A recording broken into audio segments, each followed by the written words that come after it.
감사합니다. 바울 사도께서 전하는 오늘 그 대상들은 아브라함의 족속이고 유대인들입니다. 이들에게 다윗의 경건함과 믿음을 왜 전하고 계시는가? 성경은 단지 기록된 역사로만 이해하고 있는 것이 아니라 과연 자신의 신앙생활에 그 바탕들이 만들어지고 있는지를 보라는 겁니다. 우리도 믿음이 무엇인지, 하나님의 목적에 순종하고 있는지, 내 바탕에 무엇이 깔려 있는지 오늘 나의 속을 들여다보는 귀한 이 한날 되기를 원합니다. 36절로 38절. 왜냐하면 다윗은 실제로 자기 자신의 세대에 하나님의 목적에 수종하다가 잠들었고 그의 조상 삶을 향하여 더해졌고 그가 부패를 보았다. 그러나 그를 하나님은 부패를 보지 않게 일으키셨다. 그런즉 형제 장정 삶이여 너의 삶이 알아야 할 것은 이로 인하여 너의 삶에게 죄의 노임이 전파된다 그랬어요. 우리가 36절을 개역개정 성경을 보면 다윗은 당시에 하나님의 뜻을 따라 섬기다가 잠들어 그 조상들과 함께 묻혀 썩음을 당하였으되 이렇게 기록되어져 있잖아요. 그러면 다윗이 썩었다라고 우리는 그렇게 이해를 하게 된다는 얘기예요. 그 썩음을 부패되어진 것이 아니라 다윗은 당시에 자기의 어떤 개인적인 사적인 자기 자신에 관한 이야기를 지금 하고 있는 거예요. 자기 자신에 대한 세대에 하나님의 목적에 수종했다. 나의 세대. 과연 나는 자기 자신의 세대에 있는가를 보는 거죠. 오늘 나의 삶이 오늘에 있는가? 나는 나 자신에게 무엇을 지금 주고 있는가? 다윗은 자기 자신의 세대에 하나님의 목적에 수종했다 이렇게 표현하거든요. 그러면 자기 자신의 세대가 만들어져 있지 않는 자들이 있다는 얘기예요. 자기 자신의 세대가 없다라는 것은 뭐냐면 본질에서 그 본성에서 떠나지 못한 자들을 자기 자신의 세대가 없는 자로 그렇게 말하고 있습니다. 본성만 남아있는 거죠. 그러니까 그 본성이 너무 커 있어서 하나님의 것이 내 안에 발붙일 곳이 없는 거예요. 그러면 나의 세대가 만들어지지 않고 그러면 자기 자신의 세대가 만들어졌다는 것은 하나님께 소속되어졌다는 거예요. 이렇게 성경은 표현하고 있는 겁니다. 하나님께 소속되어져 있는 자기 자신의 세대에 하나님의 목적에 맞는 그 순종과 그리고 하나님의 목적에 따르는 그 행함을 이루었다. 이렇게 성경은 기록하고 있거든요. 그리고 그는 썩은 것이 아니라 그가 썩었다 이게 아니라 그 조상 삶을 향하여 더해졌는데 조상의 삶을 봤는데 그가 함께 신앙생활을 했던 사람들의 삶을 보니까 부패되어졌더라. 나는 그 부패되어져 있는 그 삶을 보았다. 이렇게 표현하는 거예요. 다윗이 부패되어진 것이 아니라 부패된 삶을 나는 보았다. 지금 우리는 그렇게 이거를 재해석해야 되는 겁니다. 마태복음 9장 1절에 개역성경에는 예수께서 배에 오르사 건너가 본 동네에 이르시니 이렇게 해서요. 본 동네. 본 동네가 아니라 원어 해석은 예수께서 배에 이르고자 승선하여 횡단하고 자기 자신의 성에 이루고자 오셨다 그랬어요. 그러면 저와 여러분들은 하나님께 소속되어져 있는 자기 자신의 성이라는 거예요. 그러니까 우리는 어떨 때 제일 행복한가 봤더니 내가 나로 살 때 행복해요. 내가 없는 다른 타인들이 들어와 있을 땐 불행해요. 그리고 억울해져요. 그리고 분노합니다. 다른 사람에게 무엇인가를 맞추려고 하면서 신앙생활을 열심히 했는데 보여주기 위한 신앙생활을 했는데 근데 나는 빠져 있더라 이거예요. 그러니까 주님은 자기 자신의 삶으로 만들어 놓은 그 믿음 안에 있는 자들의 그 성에 가신 거예요. 바리새인, 서기관, 대제사장, 장로들의 삶은 제외됐다는 거예요. 그들은 보여주기 위한 신앙생활을 했거든요.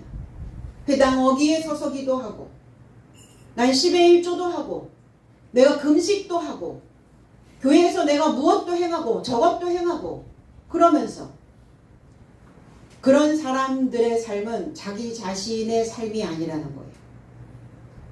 그리고 우리가 신앙생활을 하는 목적은, 하나님의 목적은 뭐냐? 자기 자신으로 살고 있느냐는 거예요.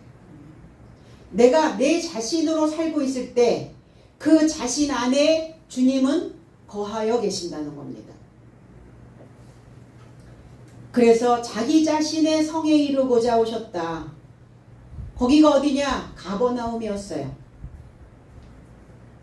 가버나움은 위로받기를 원하는, 위로하다라는 의미를 가지고 있어요. 위로의 마을이라는 의미를 가지고 있어요.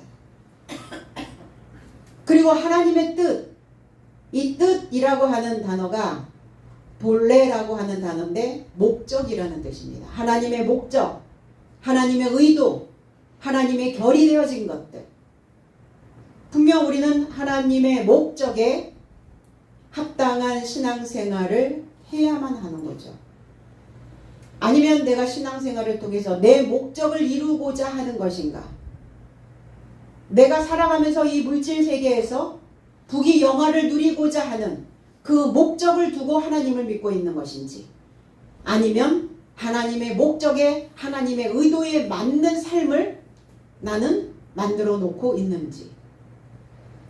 누가복음 7장 30절에는 그러나 바리새인 삶과 율법사 삶은 그에 의해 세례받지 않고 자신에 이루고자 하나님의 목적을 저버렸다 그랬어요.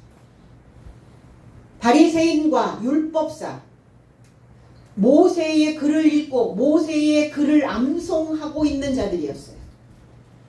하나님의 법을 이야기하면서 새로운 법이 왔을 때 새로운 법을 받아들이지 않고 있었던 자들이었습니다. 세례 요한의 세례를 받은 백성들 모두와 세리는 하나님을 의롭다고 인정했어요. 그리고 하나님께 이루고자 믿는 그 목적을 순종하고 갔다는 겁니다. 그런데 바리새인과 율법사들은 하나님의 목적을 저버렸다 그랬어요. 이 저버렸다라는 의미는 마땅히 지켜야 할 도리나 의리를 잊거나 어기다 이랬어요.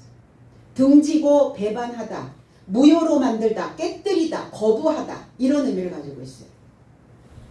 하나님을 믿고 있으면서 하나님의 아들로 오신, 그리고 또 그들은 메시아를 기다리고 있으면서 그리스도 예수가 오셨음에도 불구하고 그들을 거부했고 그들을 무효화시켰고 그 어떤 것도 받아들이려고 하지 않았다는 거예요. 하나님의 목적에 순종했다 그랬어요. 섬겼어요. 하나님의 목적을 이루어 드릴 수 있도록 도왔다는 겁니다. 그럼 저와 여러분도 하나님의 그 의도되어져 계시는 것을 돕는 자가 되어져야 됩니다. 그러니까 나는 그냥 나의 세대에서 그냥 이 한 세상 나만 잘 믿고 잘 믿다가 그냥 가면 된다가 아니라 하나님의 목적에 합당한 그 신앙생활을 우리도 드려야 된다는 겁니다. 사도행전 13장 5절에는 그리고 실라미 안에 유대인 삶의 회당 안에서 하나님의 말씀을 전파하게 되었는데 요한도 수종자로 있더라. 여기에서 요한은 마가라 하는 요한입니다. 마가라 하는 요한이 수종하고 있었어요. 하나님의 목적에, 하나님의 목적, 하나님의 의도를 돕고 있었다는 겁니다. 그럼 우리는 누구의 수행원으로 살고 있는가? 유대인과 대제사장의 수행원도 있고 하나님의 일꾼으로 하나님의 제자 되어져 있는 그 수행원들도 있습니다. 그럼 나는 어디에 소속되어져 있는 수행자인가? 바리새인과 서기관들을, 대제사장들의 수행원들은 예수를 십자가에 못 박으라고 소리를 질렀던 자들이었습니다. 그리스도의 수종자의 삶은, 그러면 내가 그리스도 예수의 수종자로 살고 있다라고 하는 그 증명을 어떻게 해야 되는가?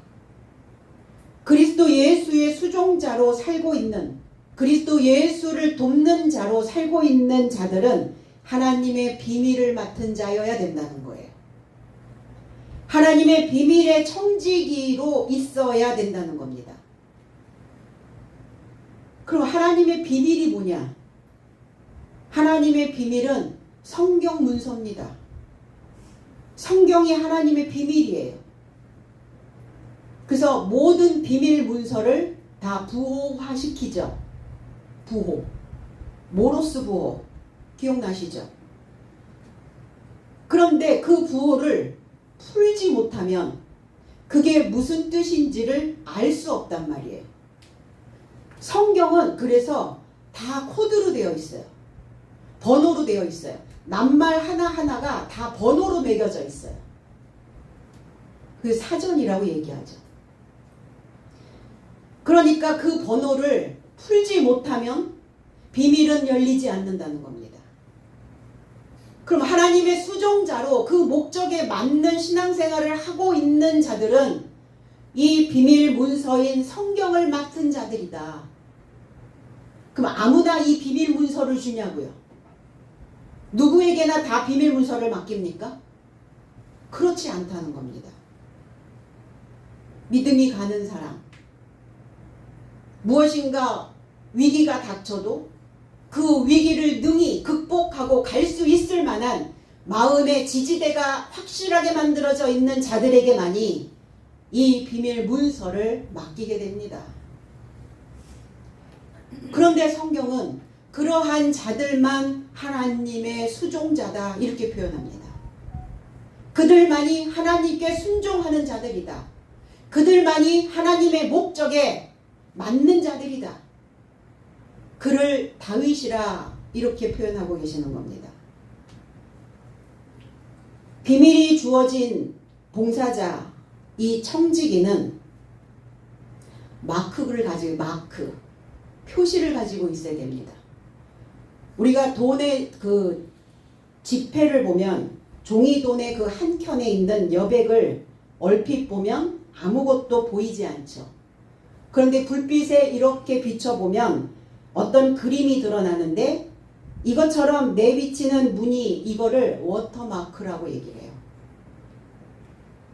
그것을 넣는 이유가 있었죠. 위조 지폐를 방지하기 위해서요. 그 지폐의 여부를 판단할 수 있는 그 정보를 거기에다가 넣어놓은 겁니다. 불법 복제를 방지하는 데 활용되고 있는 거죠. 그럼 하나님의 말씀을 맡은 비밀을 맡은 이 청지기들은 하나님의 말씀의 불빛에 자신을 비춰보면 십자가의 표시가 나와야 해요. 십자가는 뭡니까? 고난입니다. 그 고난은 자기 자신의 본질은 죽고 나의 바탕에 예수 그리스도가 드러나는 거예요. 그러니 내가 죽으려니 그 단계를 넘어갈 때마다 고비가 오는 겁니다. 숨을 쉬고 산다는 것 자체가 고난이에요. 우리가 나가서 무엇인가를 돈을 벌어서 먹고 산다는 것 자체도 고난입니다.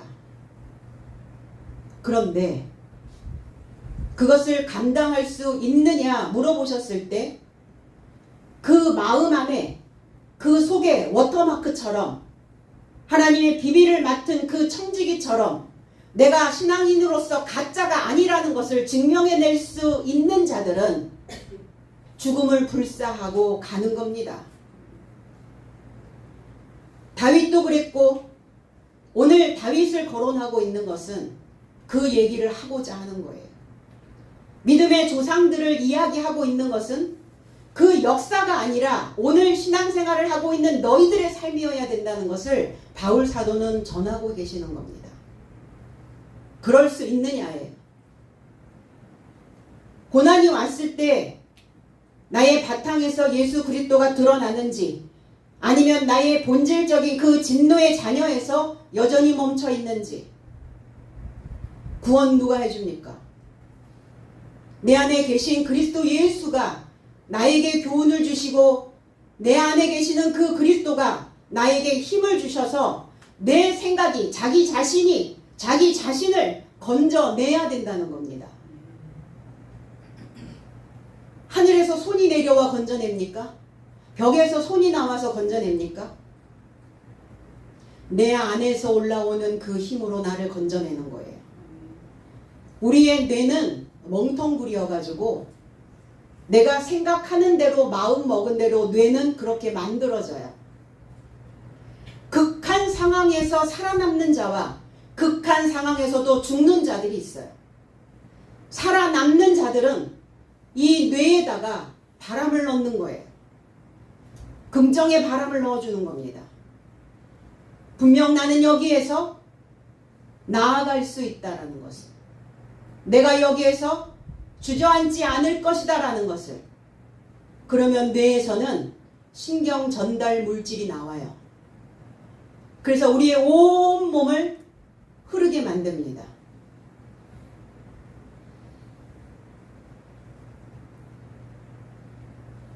나는 과연 하나님의 수행자로 순종하고 있는가? 그럼 뭘 수행하라는 말입니까? 무슨 일을 하라는 거예요? 하나님이 주어진, 하나님이 내게 지지대로 주신 그 교훈을 붙잡고 우리가 힘이 넘치거나 능력이 많거나 우리가 건강해서 무엇인가를 원활하게 내가 가동이 잘 될 때는 굳이 내 마음에 있는 지지대를 붙잡고 일어설 필요가 없어요. 그런데 힘이 빠질 때가 있거든요. 쭉 늘어질 때가 있어요. 그럴 때 마음의 지지대를 붙잡고 일어나라고 지지대를 만드시라는 겁니다. 해야 되는 일은 그 일이에요. 내가 나를 돕는 일입니다. 나를 건져내는 그 수행자로 하나님의 목적에 순종하는 그 삶이어야 된다는 겁니다. 다윗은 하나님께 순종하는 하나님의 목적에, 하나님의 의도에, 그 의도를 따라가는 수종자였습니다. 성경에 나와 있는 모든 조상들, 믿음의 조상들을 잠들었다 이렇게 표현합니다. 다윗은 잠들었다. 지금 휴식을 취하고 있는 것이다. 그러면 깨워내셔야죠. 다윗을 깨워내지 못하면 전쟁에서 집니다. 그럼 오늘 뭐 하라는 거예요? 오늘 이 메시지를 통해서 내가 지금 누구를 깨워내고 있느냐를 보라는 겁니다. 가인을 깨워내면 내 안에서 그 예민함이 올라올 거고, 아벨을 깨워내면 내 안이 헛되었다는 것을, 내가 그동안 무엇인가를 붙잡고 가는 그 모든 것들을, 허하다라는 것은 비어있다라는 거예요. 아벨은 공간을 많이 가지고 있었던 사람이었어요. 허해, 비어있어. 비어있으니까 언제든 채울 수 있는 자였어요. 에서를 깨워내면 눈앞에 보여지는 이득에 내 신앙 믿음 홀라당 팔아먹습니다. 야곱을 깨워내면 끝까지 갑니다. 발 뒤꿈치를 잡은 자, 그게 무슨 의미겠어요? 끝을 보겠다는 거예요. 끝. 내가 신앙의 믿음에 말씀에 발을 들여놨으니까 내가 그냥 끝장을 한번 보겠다. 그게 발 뒤꿈치를 잡은 야곱의 성향이었어요. 그럼 깨워내셔야죠. 야곱을. 깨워내셔야죠. 아벨을. 이스마엘과 이삭 중 누구를 깨워내고 있는가?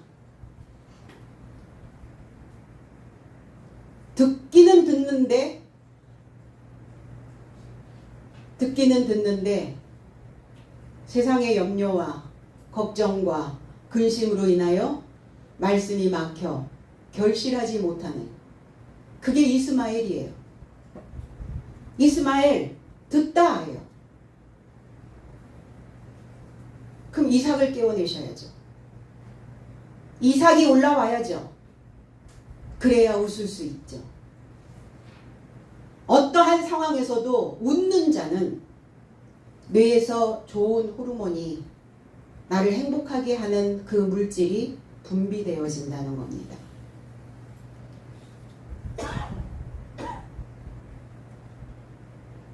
그래서 나의 본성을 찾고 깨워내면 내 바탕이 지옥입니다. 오늘 사울을 깨워낼 것인지 아니면 다윗을 일으켜 세울 것인지, 깊은 생각을 통해서 하나님께 사랑받고 사람들에게 위로를 줄 수 있는 그 다윗이어야 된다는 거예요. 무엇인가 하나님의 그 에너지로 나를 끓게 만드는, 가슴 설레게 하는, 다윗이라고 하는 의미가 하나님께 사랑받다라는 뜻을 가지고 있어요. 그러면 하나님의 소리를, 하나님의 메시지를, 하나님에 대한 것을 넣어야 하나님의 말씀으로 내 가슴이 또 뛸 거 아닙니까? 사도행전 2장 29절로 32절에 형제 장정 삶이여 너의 삶을 향해 족장 다윗에 관하여 솔직함에 결합하여 말함이 합당하다. 그도 생을 마치고 매장되어 그의 무덤이 이날까지 나의 삶 안에 있다. 그런즉 선지자는 이 육체를 좇아 그 허리의 결실에서 그리스도를 일으켜 세워 그의 보좌에 연결하여 앉힐 것을 그에게 서약으로 맹세하신 것을 알고서 시작한다. 그는 그리스도의 부활에 관하여 미리 보고 그의 목숨이 음부에 이르러 남겨지지 않고 그의 육신이 썩음을 보지 않는다는 것을 전하였다. 이 예수를 하나님은 일으켜 세우셨으니 나의 삶 모두가 그의 증인이더라. 사도행전 2장에 지금 베드로의 설교입니다. 이게 바울의 설교와 베드로의 설교가 맞물렸어요. 지금 같이 회전하고 있는 거예요. 그러니까 내가 무덤이라고요. 우리는 뭔가를 기억하고 있는, 기억 소자를 가지고 있는 무덤들입니다. 그런데 그 무덤도 죽은 자들만 내놓는 무덤이 있고요. 그 무덤도 산 자들을 내놓는 무덤이 있다는 걸 기억해야 됩니다. 좋은 것을 회상하고 있는가? 좋은 느낌, 좋은 것, 아니면 나쁘고 억울한 것, 무엇을 회상하느냐, 어떤 것을 기억하여 저장했느냐에 따라서 나의 무덤의 상태가 달라진다는 겁니다. 바리새인과 서기관들도 무덤이라고 했어요. 어떤 무덤? 회칠한 무덤이요 그랬어요. 겉은 번지르르 하거든요. 그러니까 우리가 나에게 고난이 오지 않았을 때는 다 할 수 있을 것 같이 해요. 그러나 막상 고난이 닥쳐오면 거기에서 그 사람의 진 모습이 드러납니다.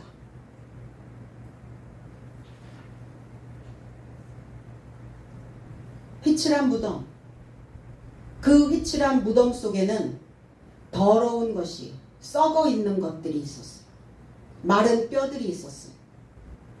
회복되지 않고 회생되지 않고 재생되지 않는.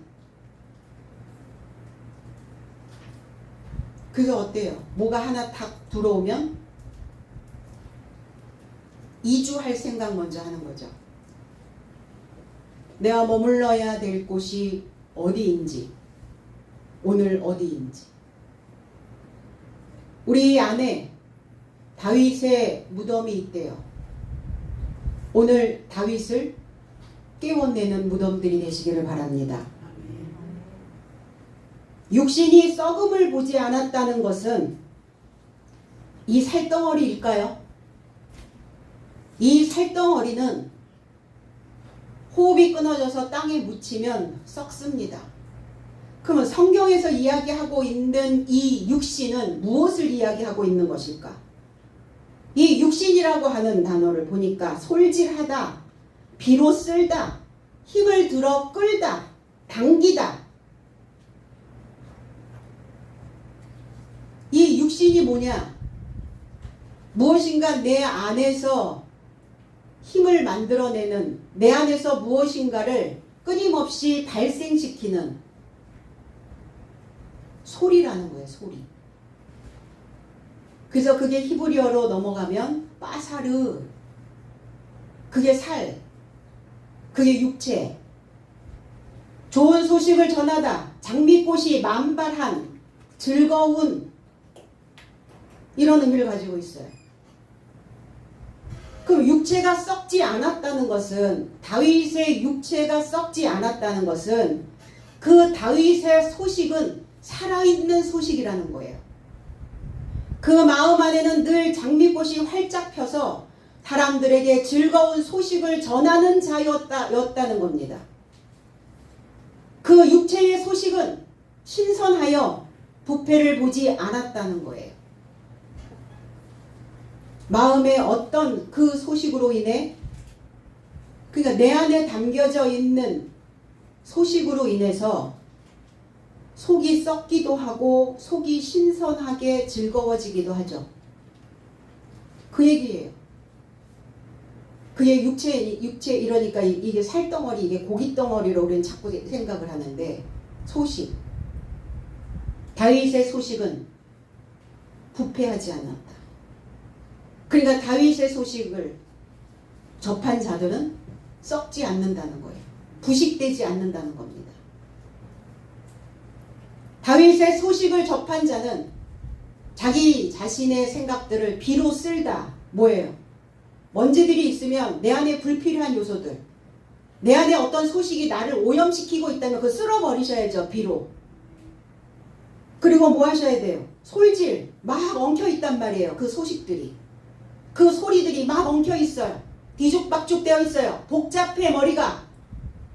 솔질 하셔야죠.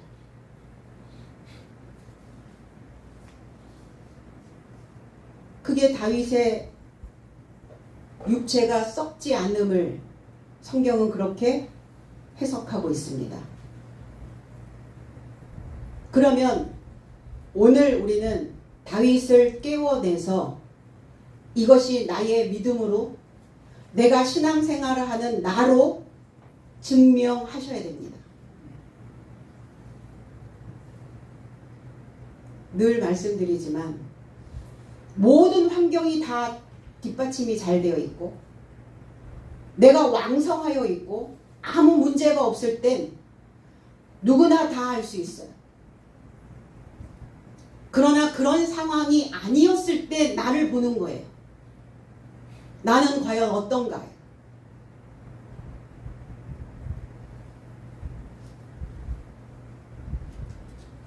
그것을 증명해야만 증인입니다. 증인이 되지 못하면 자기가 자기를 속이고 있는 거짓말장이었다는 거예요. 그는 다윗의 것을 저장하지 않은 회칠한 무덤으로 살고 있었다는 겁니다. 하나님의 교훈이 지지대가 되지 않아서 힘들 때마다 내 안에 내 육체가 내 안에서 올라오는 소식이 나를 괴롭힐 때마다 그냥 꺾여버리는 거예요.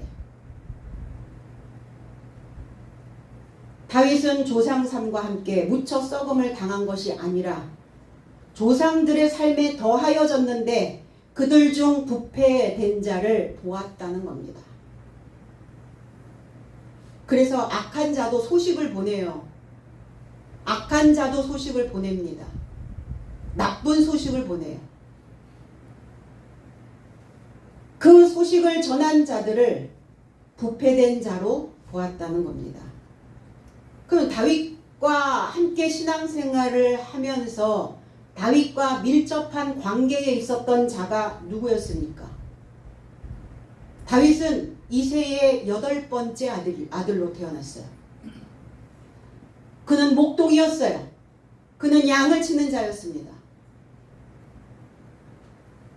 그런데 그 아들이 골리앗을 무너뜨렸네요. 블레셋 장군입니다. 블레셋과 전쟁이 일어났을 때 블레셋 사람들의 진영에서 싸움을 도두는 자가 왔는데 그의 이름은 골리앗이요 가드 사람이라 이렇게 표현합니다. 블레셋, 먼지 속에서 구르다 이런 뜻이에요. 내 생각이 내 안에서 올라오는 소식이 먼지. 내가 지금 하나님의 목적에 순종하고 있는지 그게 안 보이는 거죠. 먼지 속에서 구르고 있으니까. 그게 블레셋. 싸움을 도두는 자. 민첩하게 하는 자. 이 골리앗이라고 하는 의미는 옷이 벗겨진 포로들을 끌고 가다 이런 뜻이에요. 발가 벗겨지다 이런 뜻이에요. 수치가 드러난 거예요. 그러니까 다윗은 골리앗을 벗겨버렸다고요. 발가 벗겼어요. 그의 수치가 드러나게 만들었습니다. 힘들어도 고난이 와도 그것을 잠잠히 묵묵히 가는 사람들이 있어요. 그런데 조그만 신발에 모래 한 알갱이 들어와도 호들갑을 떨고 불편함을 토로하고 그걸 막 못 견뎌서 못 감당하는 사람들이 있어요. 그러니까 어때요? 그거 하나에 내 신앙이, 내 그동안 믿어왔던 그 탑이 무너지는 거예요. 내가 그동안 옷 입었다고, 그리스도로 옷 입었다고, 내가 장성한 자라고 말하고 있지만 한 방에 무너지는 거예요. 한 방에 벗겨져 버리는 거예요. 신앙생활을 하는 사람들 중에 골리앗 증후군에 걸려있는 사람들이 많아요. 오늘날 이 21세기의 신앙생활을 하는 교회들이 골리앗 증후군에 걸려있는 교회들이 너무 많다는 겁니다.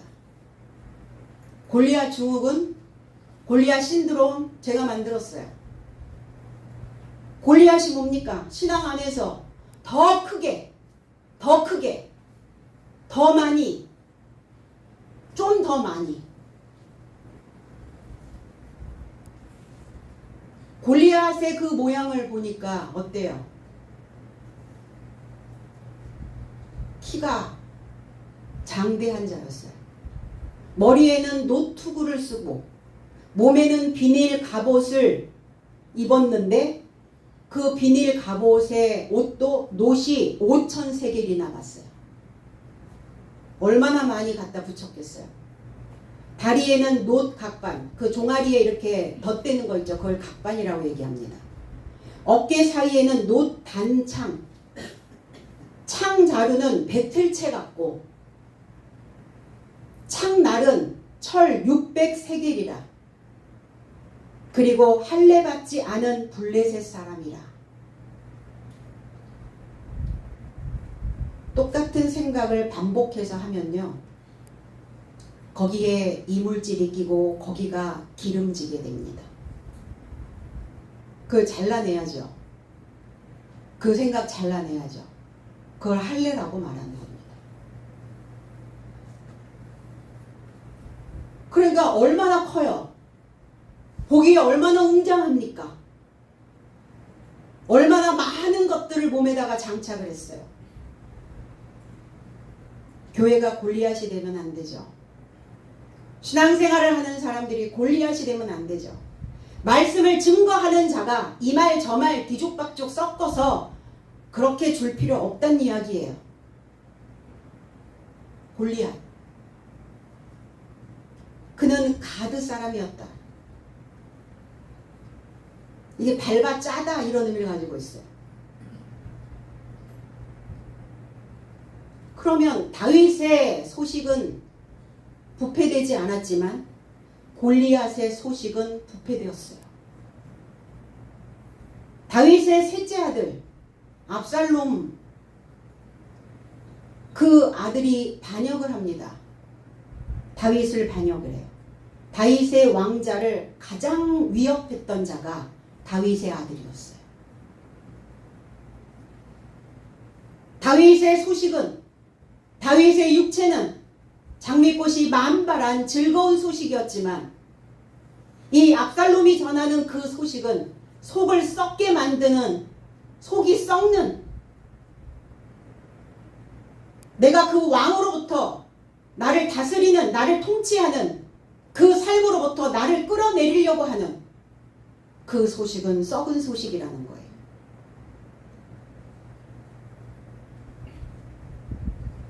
사울은 어땠습니까? 사울은 자신의 딸을 다윗에게 준 장인이었어요. 그 장인이 다윗을 시기하여 죽이려고 했죠.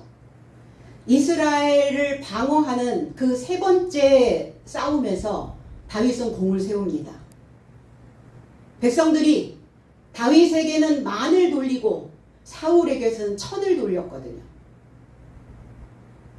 그러니까 그게 시기가 난 거예요. 그러니까 죽이려고 했었죠. 사울의 소식은, 사울의 소리는 속 썩게 만드는, 음부로 끌어내려갑니다. 지옥으로 내려가게 만들어요. 계속 아래로 내려가게 만드는 소리. 그러면 어떻죠? 다운돼 버리는 거예요. 다운.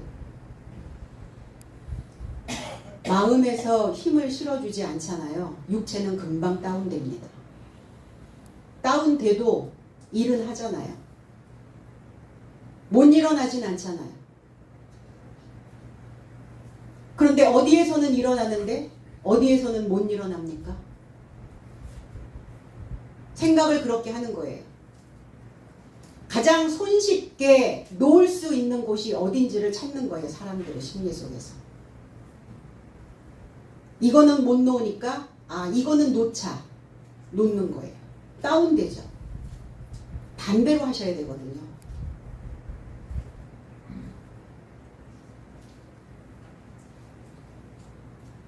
무엇을 깨워내고 있느냐예요. 그래서 악마가 깨워기면 끊임없이 내 안에서 불건강함이 올라오죠. 그러나 건강한 삶을 깨워내면 능히 이기고도 남는 힘을 주실 겁니다. 부패된 삶을 본 다윗은, 그럼 부패되어져 있는 내 주변에 부패된 신앙생활을 하고 있는 사람들을 본 다윗은 자기 자신이 어떻게 하나님의 목적에 순종하며 갔겠어요? 본보기로 보여주시는 거예요. 역사에 있는 이 인물들 우리에게 본보기로 주시는 거예요. 네가 이러한 극한 상황에서도 일어날 수 있느냐? 할 수 있느냐? 가능하냐? 물어보시는 겁니다.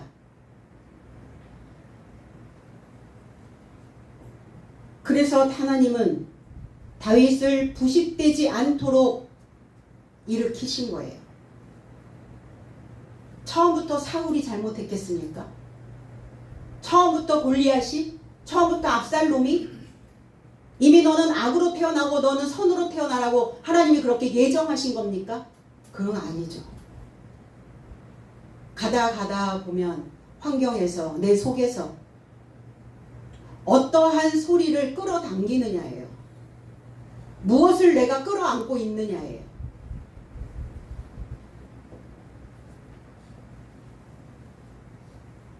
그래서 다윗을 통해서 하나님을, 그리스도 예수를 살리셨죠. 깨우다. 마태복음 24장 11절로 13절에 그리고 많은 거짓 예언자 삶이 일어나게 되며 많은 삶을 미혹할 것이다. 그리고 증거할 불법을 인하여 많은 삶의 사랑이 식어지게 될 것이다. 그러나 완성에 이르고자 견디는 자는 구원받을 것이다. 사랑이 식어지면 맥이 풀립니다. 사랑하는 사람들 보셨죠? 어떻든가요? 오늘 힘들어서 못 만나러 가겠다고 그러던가요? 비행기 타고도 날아가잖아요. 그래서 사랑이 식어지면 다윗의 혈통에서 제외되고, 다윗의 혈통에서 제외가 되면 그때부터 속 썩기 시작하는 거예요. 보여지는 환경을 어찌 바꿀 수 있겠습니까? 하루아침에 우리가 어떻게 시간과 공간을 초월해서 웜홀로 들어갑니까? 웜홀. 그럴 수 없잖아요. 하루하루 주어진 일상생활들이 있지 않습니까? 우리는 이 일상생활들을 어떻게 재해석하며 갈 것인가? 어떤 소식을 갖다 넣으면서 내가 나의 생각 속에 힘을 끌어당길 것인가?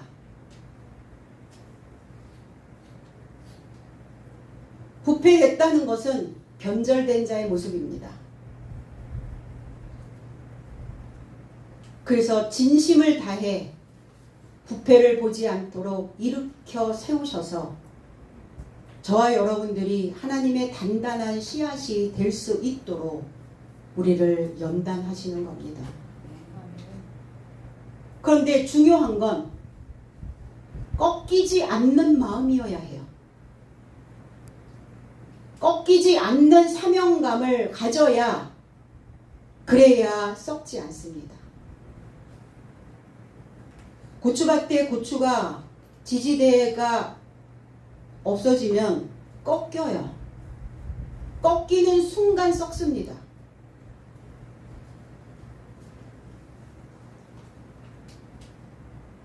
바울 사도는 또 말씀합니다. 형제, 장정, 남편 삶이요. 하나님의 말씀으로 연결된 형제요. 그리고 너희는 신앙 안에서 장정한, 성장한, 그리스도의 분량까지, 그리스도의 그 키만큼 자라난 남편들이어야 된다. 씨 뿌리는 자들이어야 된다. 교훈을 주는 자들이어야 된다. 누가복음 19장 1절로 3절에 그리고 예수께서 여리고를 들어가 지나시더라. 그리고 보라, 삭개오라는 이름으로 초청된 장정 남편이다. 그리고 그는 세리장이며 이자는 부자더라. 그런데 그는 예수를 누군가 알아보려고 찾더라. 그런데 그는 키가 작기 때문에 무리로부터 불가능하더라 그랬어요. 오늘 여리고에 들어가셨는데 거기에서 삭개오를 만납니다. 그가 장정 남편이다 이렇게 표현하셨어요. 여리고 냄새 맡다, 감지하다, 탐색하다, 향기롭다, 숨을 쉬다. 이게 하나님의 영이라는 단어와 만납니다. 여리고, 루아흐, 하나님의 영이 머무는 곳을 여리고라고 말합니다. 여리고여야죠. 그 사람의 영적인 상태를 어떻게 감지하죠? 어떻게 탐색합니까? 어떻게 냄새 맡죠? 그 사람의 입을 보면 알아요. 입에서 나오는 소리를 보면 그 사람이 어떤 영적인 상태에 있는지 보게 된다는 거예요. 감지가 된다는 거예요. 내 안에 모든 것이 이 하나 영이 돼서 나와요. 영.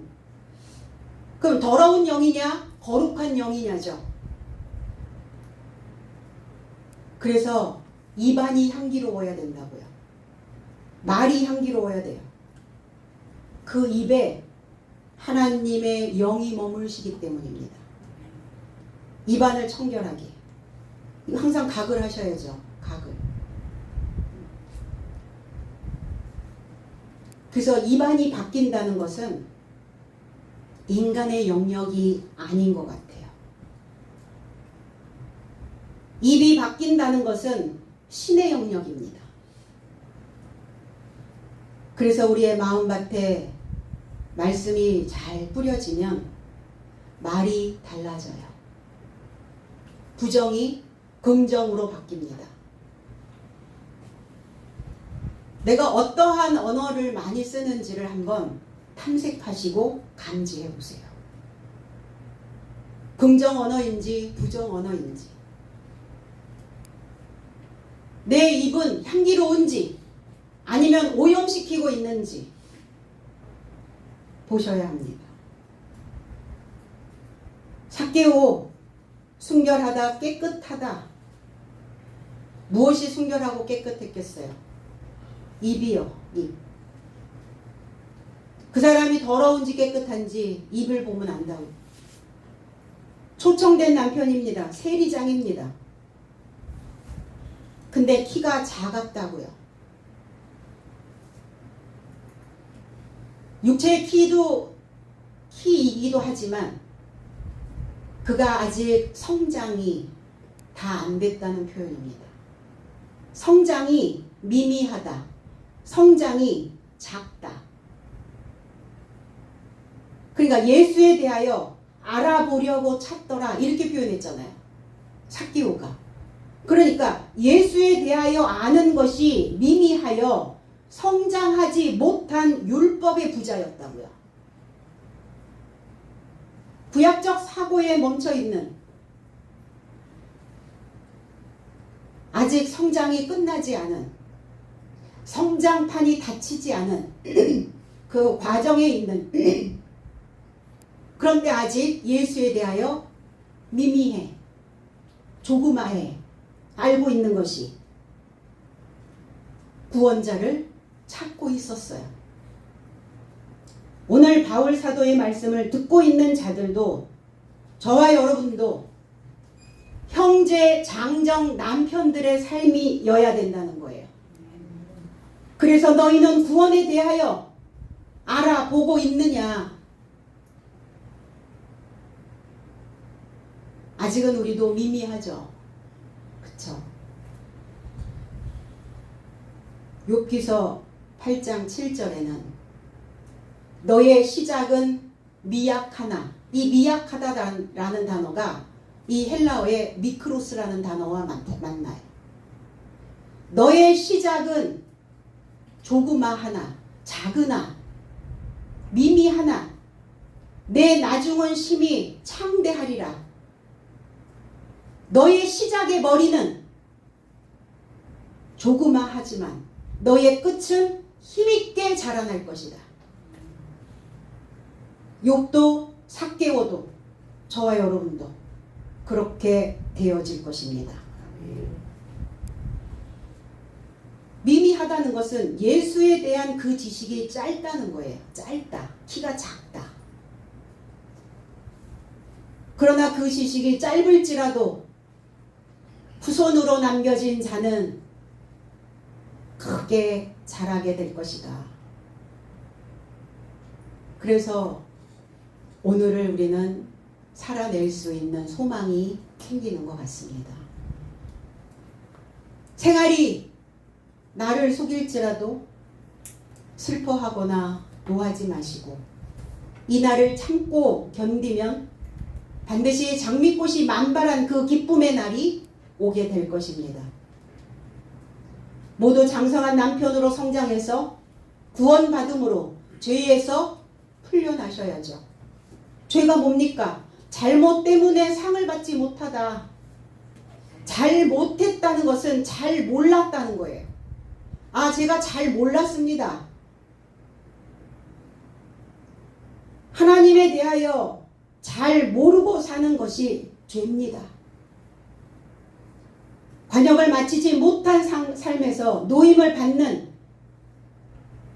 죄로부터 분리되어지는 분리수거라고 얘기하잖아요. 우리는 분리수거. 분리해서 수거해 옵니까? 분리해서 배출하고 옵니까? 그 바꿔야죠. 우리가 지금 잘못 쓰고 있는 단어들이 너무 많다라는 생각을 합니다. 분리 배출하러 가 이렇게 해야 돼요. 분리수거하러 가. 분리해서 또 수거해 갖고 온단 말인가? 주님은 분리 배출하러 오신 거예요. 죄로부터 분리하셔서 오늘 확실하게 배출하시고 그리스도 예수의 사도로 하나님의 살아있는 소식을 담는 다윗의 삶으로 그 목적에 순종하는 수행원들이 다 되시기를 예수 그리스도의 이름 안에서 축복드립니다. 기도하겠습니다.